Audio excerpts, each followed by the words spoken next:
पाकिस्तान में over the counter बहुत सी steroid containing creams मिलती हैं जिनमें बीटामेथासोन और क्लोबिटासोल होता है और बहुत से लोग इसको स्किन ब्राइटनिंग के लिए लगाना शुरू कर देते हैं फेस पे। तो उनकी वजह से उनको बहुत कुछ फेस करना पड़ता है, बहुत से साइड इफेक्ट्स उनके फेस पे नजर आना शुरू हो जाते हैं।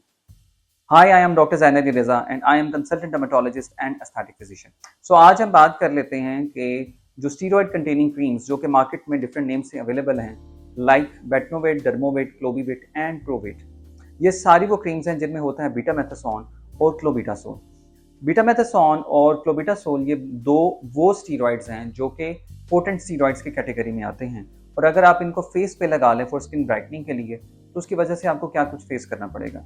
सबसे पहला जो साइड इफेक्ट पेशेंट को फेस करना पड़ता है वो ये होता है कि पेशेंट की स्किन सेंसिटिव होना शुरू हो जाती है, स्किन पे रेडनेस आना शुरू हो जाती है और स्किन पतली होना शुरू हो जाती है और वहाँ पे छोटी छोटी वेन्स, डर्मल वेसल्स जिन्हें कहते हैं या जिन्हें स्पाइडर वेन्स कहते हैं या टेलेंजेक्टेसियास कहते हैं, वो फेस पे नजर आना शुरू हो जाते हैं। अब ये वो स्टेज होती है जब स्किन इतनी सेंसिटिव हो जाती है कि ना पेशेंट से हीट बर्दाश्त होती है ना ही वो धूप बर्दाश्त होती है। जैसे ही वो धूप में जाता है या किचन में काम करती हैं खवातीन ये क्रीम्स लगा के तो स्किन रेड हो जाती है और रेड होके वहाँ पे जलना शुरू हो जाती है। सो ये कंडीशन क्या कहलाती है, इसको हम कहते हैं रोजेशिया।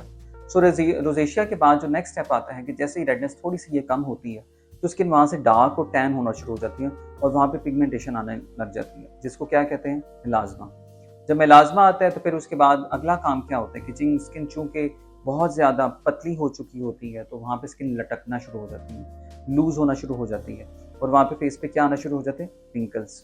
सो रिंकल्स जब आते हैं और इन पेशेंट्स के अंदर हमने जो ऑब्जर्व किया है कि बहुत अर्ली एज के अंदर ही इनके रिंकल्स इतने डीप हो चुके होते हैं कि जिनको ट्रीट करना बहुत ज़्यादा मुश्किल हो जाता है और बहुत ज़्यादा टाइम लग जाता है। It's a time taking process कि इस सारी कंडीशन को हमने वापस एक नॉर्मल स्किन के अंदर लेके जाना है। अब स्किन इतनी ज़्यादा डैमेज हो चुकी होती है कि लेटर ऑन फेस पे माइलियाज नज़र आना शुरू हो जाते हैं। माइलियाज क्या होते हैं कि आपके फेस पे मोती की तरह के वाइट कलर के छोटे छोटे दाने नजर आना शुरू हो जाते हैं और लेटर ऑन पेशेंट को क्या फेस करना पड़ता है, वहाँ पे ब्लैक हेड्स और वाइट हेड्स, ये सारा कुछ वहाँ पे होना शुरू हो जाता है। अब इन सारों को ट्रीट करने के लिए अलग अलग प्रोसीजर्स करने पड़ते हैं। एक और चीज़, जो स्टीरॉयड्स जब आप लोकली फेस पर लगाते हैं तो होता ये है कि पेशेंट जैसे ही उसको छोड़ता है तो पेशेंट मज़ीद डार्क और टैन हो जाता है और तो पेशेंट फिर उसको दोबारा लगा लेता है। अब वो पेशेंट ना एक साइकिल में फंस जाता है कि जिसमें से उसका निकलना बहुत ज़्यादा मुश्किल हो जाता है। एक और चीज़ जो बहुत ज़्यादा डैमेजिंग है इस कंडीशन के अंदर कि स्टीरॉयड्स ना आपके फेस की जहाँ पे भी आप लगाते हैं वो आपकी लोकल स्किन की इम्यूनिटी को कम कर देते हैं। अल्लाह ताला ने आपकी बॉडी के अंदर एक इम्यून सिस्टम रखा है जो कि बीमारियों के खिलाफ लड़ता है। अब होता ये है कि स्टीरॉयड्स जब लगाते हैं तो वहाँ पे लोकल इम्यूनिटी हो जाती है कम, जिसकी वजह से स्किन इन्फेक्शंस बढ़ने का चांस बहुत ज़्यादा हो जाता है। जिसके अंदर कॉमन जो स्किन इन्फेक्शंस पेशेंट्स को फेस करना पड़ते हैं उसमें शामिल हैं फंगल इन्फेक्शन जैसे टीनिया फेशियाई एंड फिर इसके साथ साथ पेशेंट को वायरल इन्फेक्शन हो सकते हैं like herpes.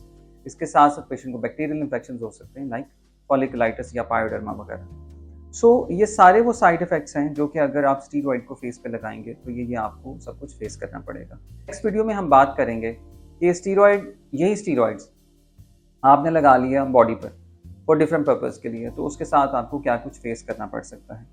Thank you so very much, stay tuned for the next video. इसके साथ साथ हमारे चैनल को सब्सक्राइब करें और शेयर करें हमारी वीडियोज़ को। Thank you so very much.